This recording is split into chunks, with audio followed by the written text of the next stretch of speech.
So that was a great story in the co-main, and then the main event, exclamation point there. I mean, Alex Pereira, even more dominant than the first time around. I guess, what did you think of his performance tonight? Yeah, I mean, he looked incredible. Fight started just like the last fight, chopping that calf kick, busting his leg up. And then, he got saved by the bell. No, he didn't. Yeah, no, he didn't. It was incredible. I mean, that guy is a monster, absolute monster. And Jiří, again, we're talking about two guys who stepped up. Pretty sure both of these guys had nagging little injuries too, and didn't give a shit. Came in and fought. Yeah. A lot of people are saying Alex Pereira at heavyweight is awfully intriguing. I know we got Jones and Stipe, we got Aspinall and Blades. I'm standing up there with the belt, and I had Joe Rogan in my ear the whole time we were up there. Let him fight heavyweight. Come on. Just do it. So, I know that's what people want to see. We'll see how this whole thing plays out. What did you say? Do you think we could ever see Izzy versus Alex 3? I mean, they're still at the top of their game. I don't know. You could. Who wouldn't want to see the fight? I mean, they're great fights. But what it sounds like to me, not just Joe Rogan and everybody else, they wants to see him go to heavyweight. And when we were talking to him tonight, he doesn't give a shit. He said, I'll fight at heavyweight. I'll fight wherever you want, whenever you want. He's ready to turn around and wants to fight again right away. So he's that guy. He's a savage, man. The guy's an absolute stud. And not to mention the fact that he's a smart guy and realizes time isn't your friend in this game. And get in there, accomplish as many great things as you can. Like you guys were saying, whoever said it earlier, look at what a huge star he's become in such a short amount of time, because people in the fight business love guys who want to fight, love guys who want to finish, love guys who want to compete. As a fight fan, he's like the ideal fighter that you would follow and become a fan of. Dana, is Alex one of the more unique personalities you've seen? I mean, he's going to the airport to come to the fight, stopping and changing some random person's tires. He has the walkout, just all these different kind of unique elements to him. Well, how about the fact that when we called him, he was on vacation in Australia, touring around there, going to children's hospitals, training in different gyms, doing things with sponsors, and the guy jumps on a plane and says, yeah, I'll take the fight, and goes right into camp to train as much as he can before the fight. He, like I said a second ago, he's the kind of fighter that fight fans fall in love with. With Alex Pereira, can you just talk about him bringing life back to the light heavyweight division? It's always been the glamour division of the UFC. Tito, Chuck, John Jones. Then after John Jones, it was just bleh for a little bit, and now he's brought life back to it. Well, that's rude. Yes, you're right. He has, and that's why everybody wants to see him jump to heavyweight so fast. I want to see him fight some more guys in that division. So, yes, the answer is yes. Yeah, he sure has. We've talked about strikers over the years. Anderson Silva is one of the most decorated strikers. Israel Adesanya is Alex Pereira now the best striker that you have ever seen in the octagon? That's a good question. Off the top of my head, I don't know. I mean, I have to, Shogun Hua. I mean, there's so many guys that have been here.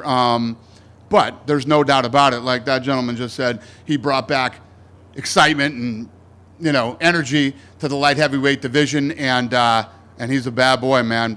Kicks, punches, the way his defense, the way he blocks punches, he's definitely up there. One more for me. In terms of meteoric rises, have you ever seen somebody ascend as fast as Alex Pereira? We saw how quickly Conor McGregor moved up, but right. I think this is even faster. Yeah. No, we have.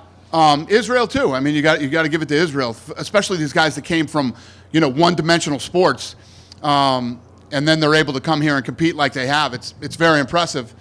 But he's definitely one of the fastest. I mean, that actually might be a stat, right? Is he the fastest?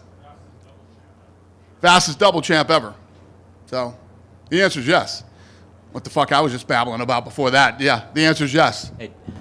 In less than 3 years, Alex Pereira's got 8 wins, titles in 2 different weight classes. Do you think he's the face of MMA? Yeah, listen, you saw it tonight. What happens when he walks in. I think, I told you, what did I tell you? 3rd and 4th highest gates are him. Yeah, 3rd and 4th highest gates are him. So, I don't know if he's the face, but he's definitely one of the biggest stars in the sport.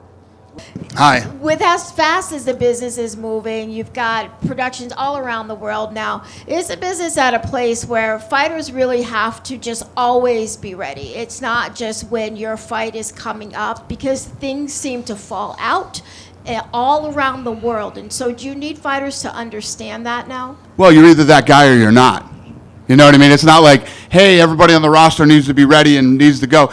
You're either built that way or you're not built that way. And that's what I was just talking about a second ago. We got a new generation of guys here that now get it and are willing to step up and take opportunities. I say it all the time. This isn't a job. This is an opportunity. And like Dan Ige. Dan Ige was fighting here on the 20th, and he slid in tonight as the co-main event on International Fight Week, lost the fight, basically got a standing ovation in the place, right, for losing the fight, and that's what people respect. Those are the type of fighters that people like. You're either that guy or you're not, though. There's plenty of people I could rattle off right now that are not those guys, you know, but there's plenty of people we could that are. Yeah, just one more here. Yep. You mentioned Alex staying at light heavyweight for his next fight. You look at the rankings. Number 1, Prochazka beat twice. Number 3, Jamal Hill, he beat him. Number 4, Blachowicz, he beat him. Rakic, 5, coming off loss. Can number 2, Magomed Ankalaev, who's unbeaten in 12 straight, get his title shot now? I don't know. We'll see. Yeah. Alex said before the event he wanted to fight him so he could prove that he has wrestling. I like it. Well, there you go. Yeah. Yeah. And just last one, all 5 finishes tonight were knockouts. Should people shut up about the new gloves leading to these knockouts? Hey, let me tell you what. Me and him were looking at each other. Are these gloves fucked up? Believe me, we were saying the same thing. You guys had us wondering too. So then when he knocked Yuri down the first time, I looked at him and I said, I guess it ain't the gloves. And he goes, I don't think it matters what he's fucking wearing. So that might be true. I don't know. I think it's just a coincidence. Hopefully. Yeah? Happy 4th of July, everybody. Have a great weekend. Zajímá tě za kulisy UFC a profesionálního MMA? Chceš vidět, co dělají zápasníci mimo oktagon a gymy, ve kterých trénujou? Dej mi odběr, mi to hodně pomůže a hlavně mi to dá motivaci natáčet další videa.